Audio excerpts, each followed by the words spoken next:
हम योग के विषय के संग में हैं।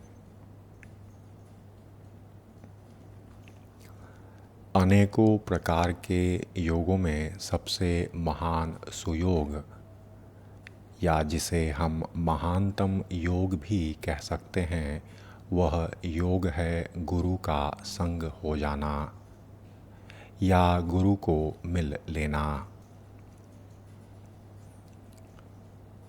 इस सुयोग के बिना वास्तविक योग तो असंभव ही है, या संभव भी होगा तो बड़ी कठिनाई होगी।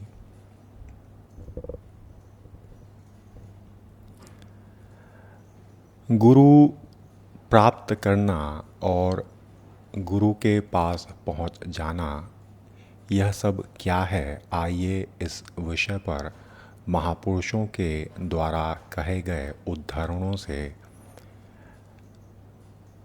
आवश्यक जानकारी या ज्ञान लाभ करते हैं।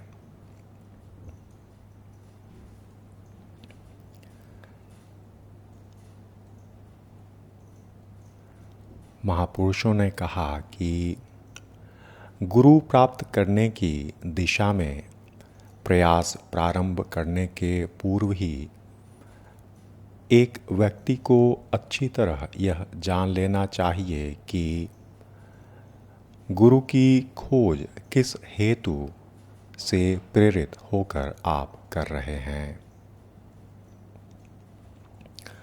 आप उन महापुरुष से किन आवश्यकताओं की पूर्ति की अपेक्षा रखते हैं?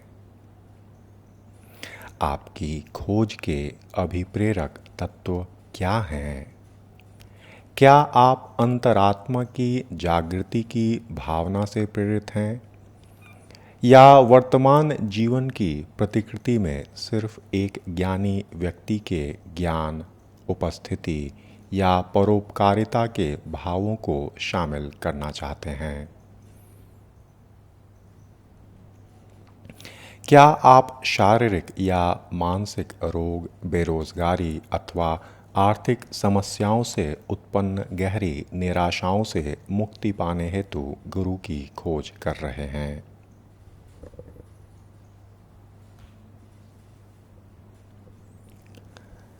यह बात अत्यधिक महत्वपूर्ण है कि आप किस प्रयोजन से गुरु को चाह रहे। इस संबंध में पर्याप्त आत्मचिंतन होना ही चाहिए। आप सदैव यह बात याद रखें कि जैसी आपकी आवश्यकता होगी वैसे ही गुरु आपको मिलेंगे। यदि आपके लिए गुरु की आवश्यकता वास्तविक होगी तो आपकी खोज के परिणाम स्वरूप सही व्यक्ति आपको अवश्य मिल ही जाएंगे।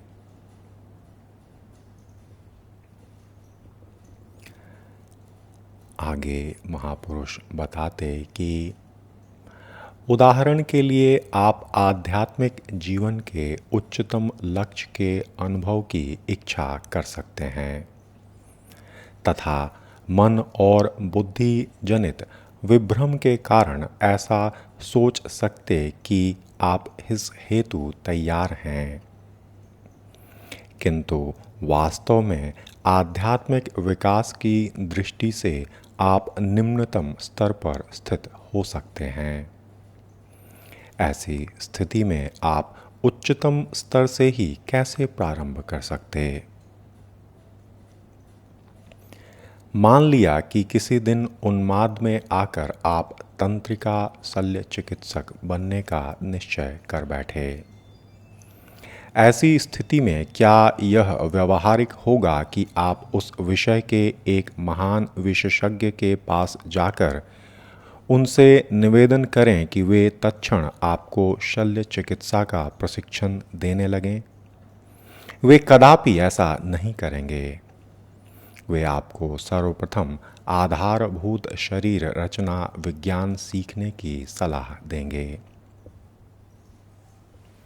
ठीक इसी तरह आध्यात्मिक जिज्ञासुओं के लिए ऐसी घटना एक सामान्य बात है।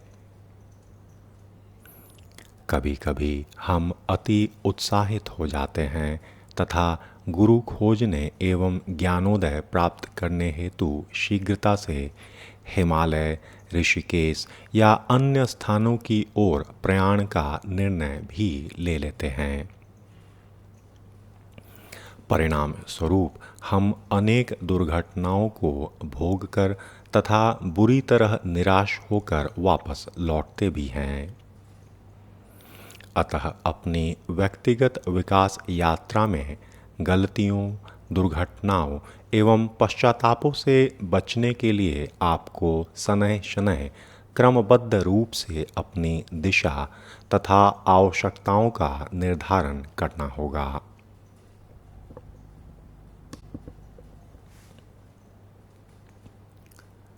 हो सकता है कि थोड़े समय के लिए आप दुख एवं कठिनाइयों से गुजर रहे हों।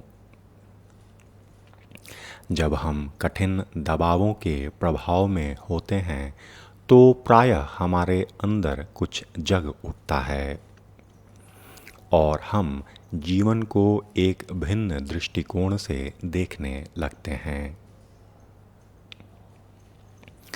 संसार के प्रति हम एक निष्प्रिय तटस्थ भाव का अनुभव करने लगते हैं।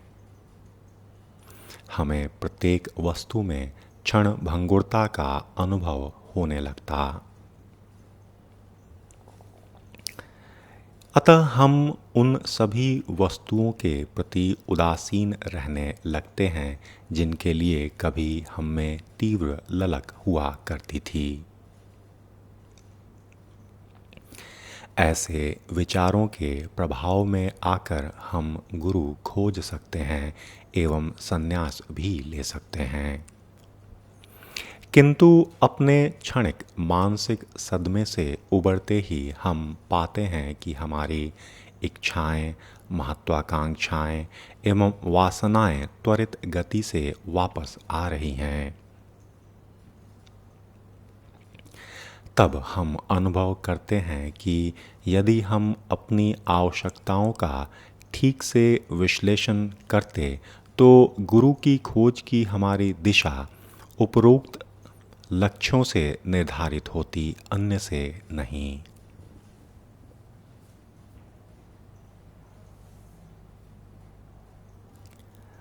भौतिक पदार्थों की क्षणभंगुरता से संबंधित विचार वैसे साधकों के मन में भी उठते हैं जो वास्तव में अपनी इच्छाओं का त्याग कर गुरु के निकट रहना चाहते हैं,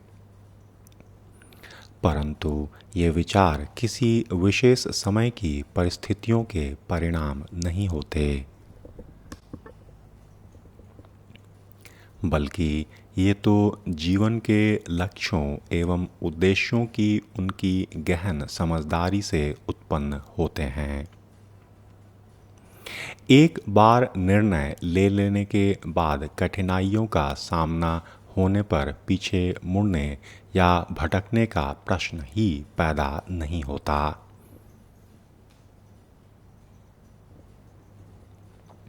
अतः प्रारंभ में ही आप अच्छी तरह यह समझ लें कि गुरु में आप क्या खोज रहे हैं। इस बात को समझने में पूर्ण सावधानी से काम लेना अति आवश्यक है। गुरु के निर्धारण में आपके प्रयोजन तथा सजगता के स्तर की भूमिका अति महत्वपूर्ण होती है। प्राथमिक पाठशाला का एक शिशु एवं एक विश्वविद्यालय प्राचार्य से संबद्ध होने की आशा कदापि नहीं कर सकता। उसे एक ऐसा शिक्षक प्राप्त करना ही होगा जो उसकी अपनी सजगता के स्तर से संबंध स्थापित कर सके। एक आध्यात्मिक शिष्य के साथ भी यही बात सत्य है। अतः गुरु की खोज करने वाले शिष्य के लिए सर्वाधिक महत्वपूर्ण बात यह है कि वह अपने को शारीरिक, मानसिक एवं भावनात्मक दृष्टि से तैयार करे।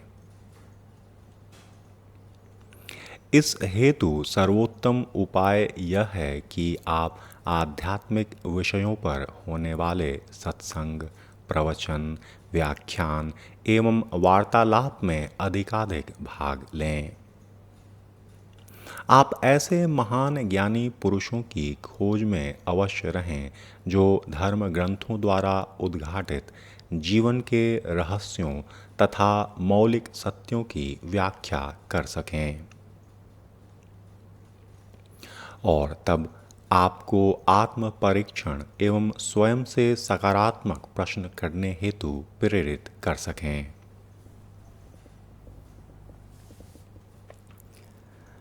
बुद्धिमान एवं ज्ञानी जनों से सत्संग के इस अभ्यास को आप अपने दैनिक जीवन का एक अंग बना सकते हैं। जब भी अवसर मिले आप ऐसे लोगों के सामीप्य के लाभ से न चूकें।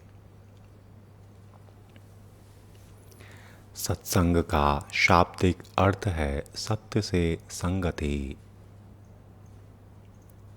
आपके आध्यात्मिक जीवन के आरंभ में सहायक होने वाले साधनों में यह सरलतम एवं सर्वाधिक प्रभावशाली है।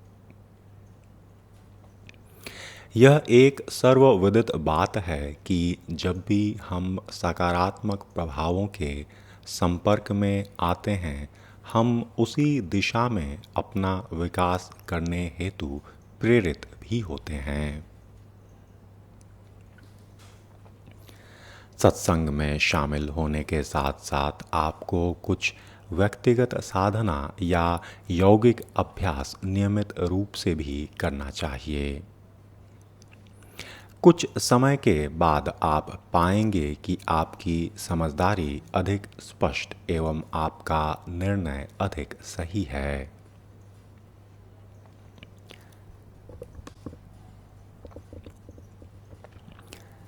अपनी सीमाओं, सामर्थ्यों एवं कमजोरियों के बारे में आपकी समझदारी बेहतर होने लगेगी।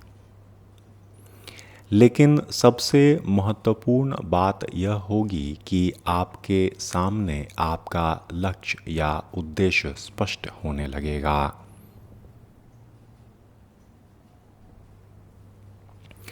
इसमें कुछ समय लग सकता है।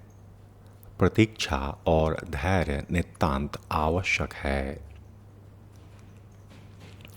इस संदर्भ में आपकी सफलता अपने अभ्यास के प्रति लगन तथा नियमितता पर निर्भर करेगी। आपकी समझदारी और अंतर्दृष्टि धीरे धीरे सशक्त होगी और अंत में समय आने पर आप अपने गुरु को पहचानने में समर्थ हो जाएंगे।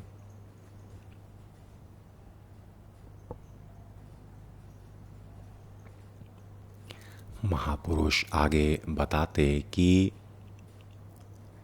एक बात पर बहुत अधिक बल देने की आवश्यकता है।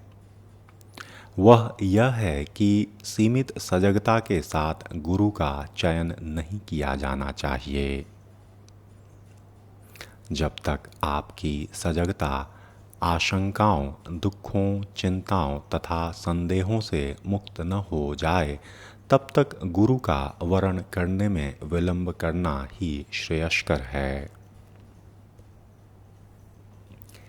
इनके कारण निर्णय लेने में निश्चित रूप से गलती होगी। अनेकों बार आप ऐसे लोगों से मिलते हैं जिन्हें सिद्धियां या अत्यधिक शक्ति प्राप्त रहती है। वे आपको क्षणिक अनुभव प्रदान करने की क्षमता रखते हैं। ऐसी स्थिति में आप अपनी भ्रांति एवं भावनाओं के वशीभूत होकर विचलित हो जाते हैं।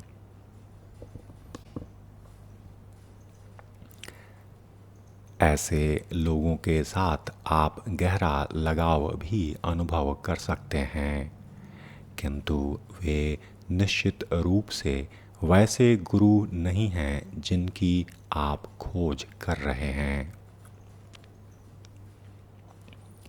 आप ऐसे लोगों को उनके असली रूप में देखने का प्रयास अवश्य कीजिए।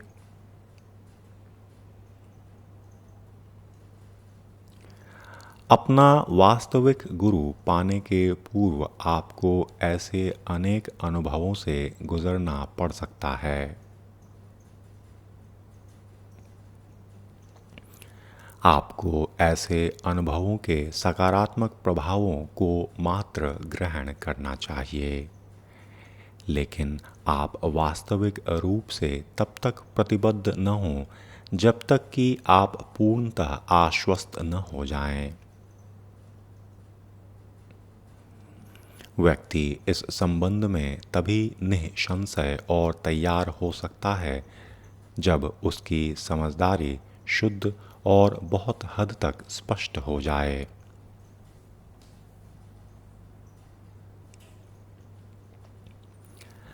गुरु प्राप्त करने हेतु उन्मत्त होने या स्नायविक विकार से ग्रस्त होने का कोई कारण नहीं है।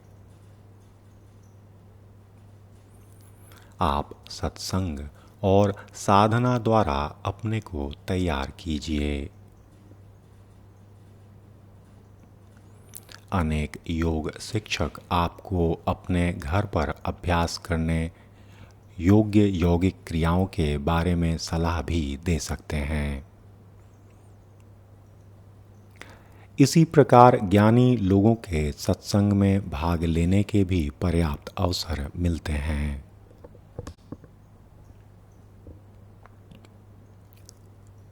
महापुरुष आगे कहते हैं,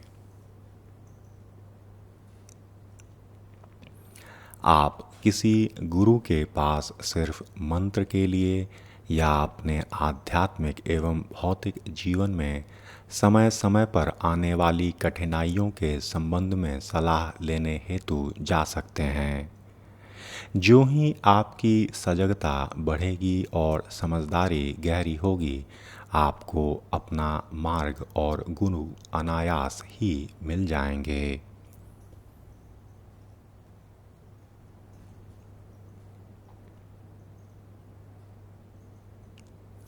जिस प्रकार एक शिष्य के लिए विकास के अनेक स्तर होते हैं, उसी प्रकार भिन्न भिन्न गुरु भी विकास के विभिन्न स्तरों पर होते हैं। ज्ञानी गुरु धर्मशास्त्रों एवं आध्यात्मिक जनश्रुतियों में निष्णात होते हैं। योगी गुरु सभी प्रकार के योग अभ्यासों में दक्ष होते हैं तथा पूर्ण कुशलता से उनकी शिक्षा दे सकते हैं।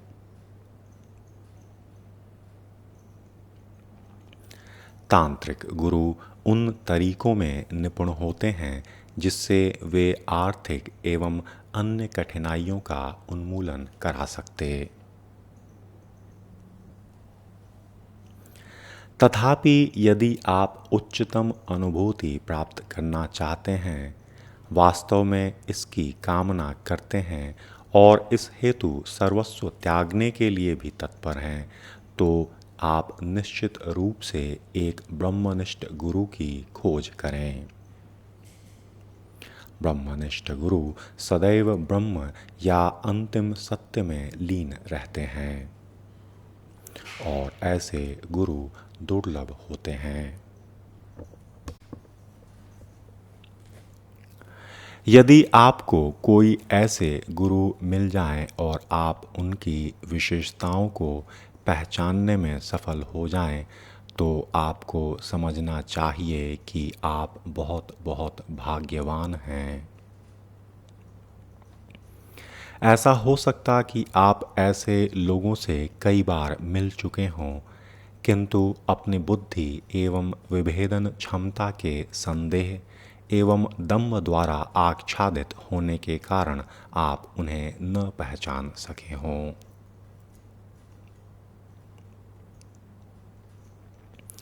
वे अपनी पीठ पर कोई विज्ञापन लगाकर नहीं चलते कि मैं ब्रह्मनिष्ठ हूँ, मेरा अनुकरण करो। एक सच्चे ब्रह्मनिष्ठ गुरु सभी प्रकार के आडंबरों से बचते हुए संभवतः सरलतम जीवन बिताते हैं। यहाँ एक बात का स्पष्टीकरण आवश्यक है। वह यह है कि गुरु मूलतः दो प्रकार के हैं। एक परम तत्व का ज्ञान प्राप्त और दूसरा ज्ञान के संग संग अनुभूति प्राप्त। आपको कैसे गुरु की आवश्यकता है, इसका निर्णय आपको स्वयं करना है। यदि आपको सिर्फ ज्ञान चाहिए तो आप एक ज्ञानी गुरु की खोज करें, किंतु यदि आप अनुभूति प्राप्त करना चाहते हैं तो आपको एक ब्रह्मनिष्ठ या तांत्रिक गुरु की शरण में जाना होगा।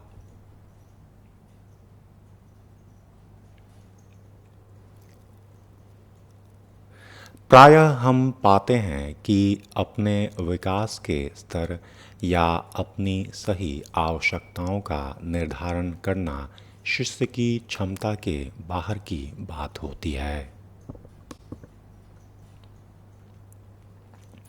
किंतु ऐसा होने पर भी उसके मन में एक गुरु प्राप्त करने की तीव्र इच्छा रहती है।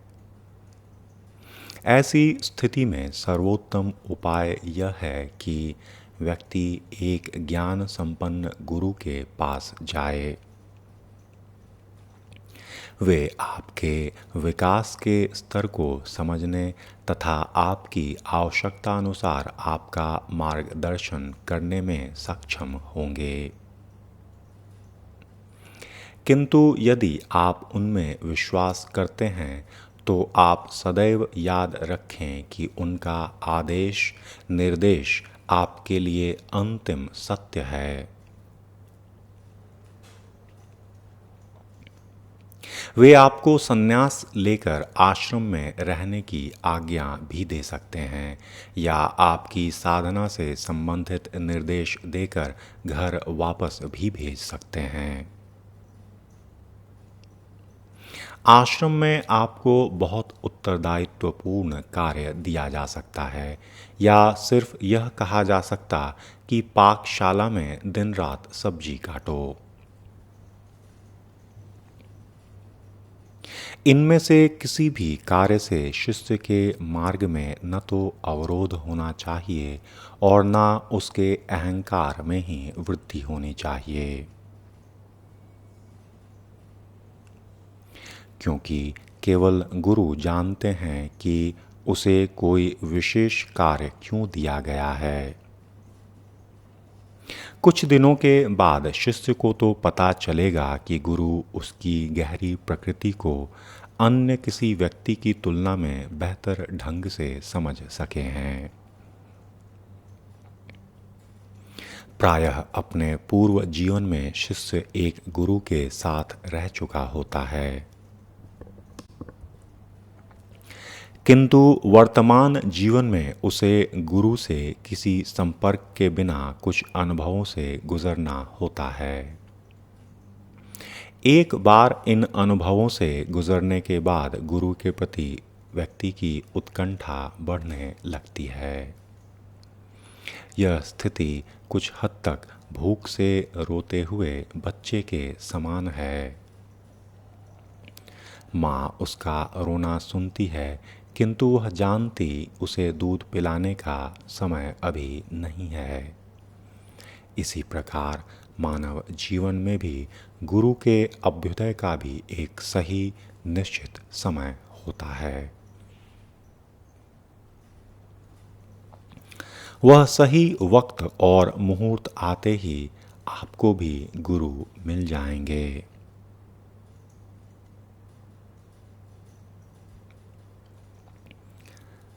महापुरुष आगे बताते कि ऐसे उदाहरण भी मिलते हैं जब गुरु शिष्य की स्वप्नावस्था या ध्यानावस्था में प्रकट होते हैं। तब शिष्य उन व्यक्ति की खोज करता जिसे उसने इस अवस्था में देखा। इस प्रकार का उदाहरण श्री औरोबिंदो की प्रमुख शिष्या गुरु माँ के रूप में जाना जा सकता, जिन्हें श्री औरोबिंदो का दर्शन सर्वप्रथम स्वप्न में हुआ। उन्होंने स्वप्न में देखा कि महर्षि अरविंदो उन्हें अपनी ओर आने का इशारा कर रहे हैं और बाद में औरोबिंदो आंदोलन का वह मुख्य अंग बन गईं। कभी कभी गुरु को भी किसी विशेष शिष्य को खोजने या प्राप्त करने का आदेश मिलता है, किंतु ऐसा मुख्यतः विकसित चेतनायुक्त शिष्यों के संबंध में ही होता है, जिन्हें किसी महान लक्ष्य की पूर्ति करनी होती है।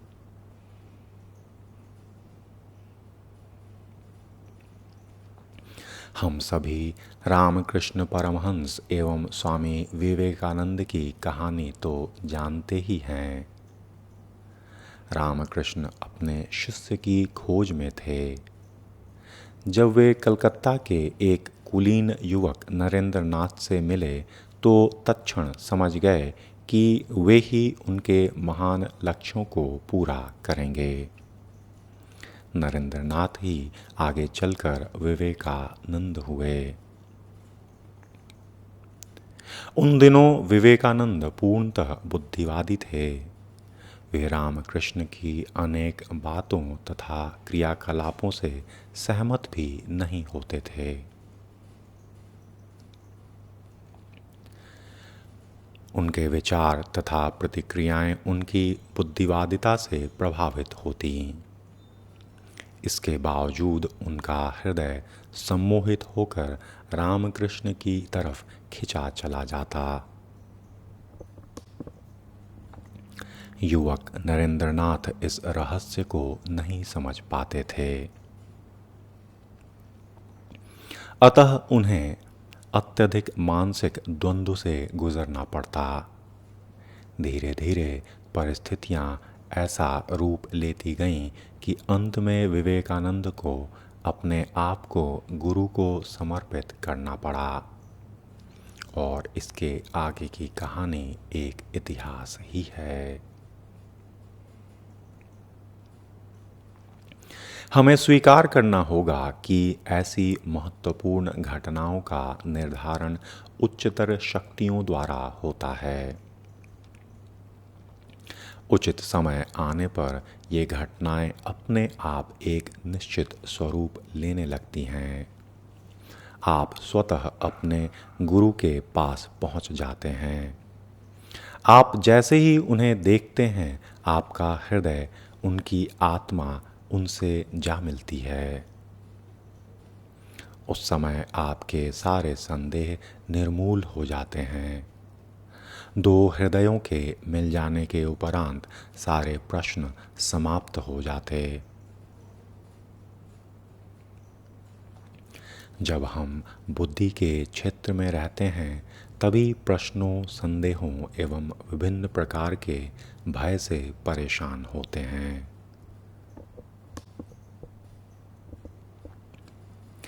मैंने भी अपने जीवन में गुरु की खोज की है। मैं भी ऐसे प्रश्न पूछा करता था। मैं सोचा करता था कि क्या वे मुझे मिलेंगे, क्या मैं उन्हें पहचान पाऊंगा। चूंकि मेरी खोज बुद्धि पर आधारित थी, अतः मैं भी ऐसे प्रश्नों से परेशान रहता था।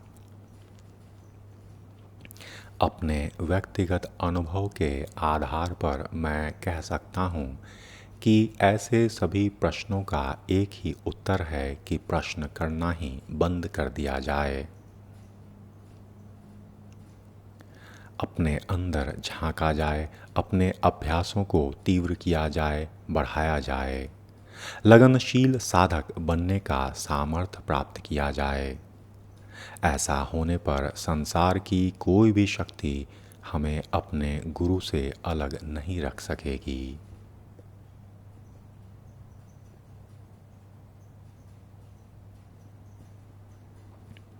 अंत में हम यह कह सकते कि गुरु प्राप्त करने की कोई निश्चित पद्धति नहीं होती। मानव के अंदर लगन के द्वारा भगवान ही उन्हें गुरु भेज दिया करते। गुरु की परिभाषा नहीं, गुरु का नाम नहीं, वे ऐसी कोई वस्तु भी नहीं जिन्हें मोल लिया जा सके। वे तो हमारे द्वारा प्रयुक्त सीमित परंपरागत शब्दों की सीमाओं से परे हैं। हमें तो उनकी आत्मा से संचार स्थापित करना होगा। ऐसा संचार शब्दों, इंद्रियों या बुद्धि पर आधारित नहीं होता। अतः सर्वोत्तम उपाय यह है कि हम मानसिक, भावनात्मक एवं आध्यात्मिक दृष्टि से अपने को तैयार करें और समय के बाद गुरु अवश्य मिलेंगे और हम उन्हें पहचान भी लेंगे। अभी बस इतनी ही बात।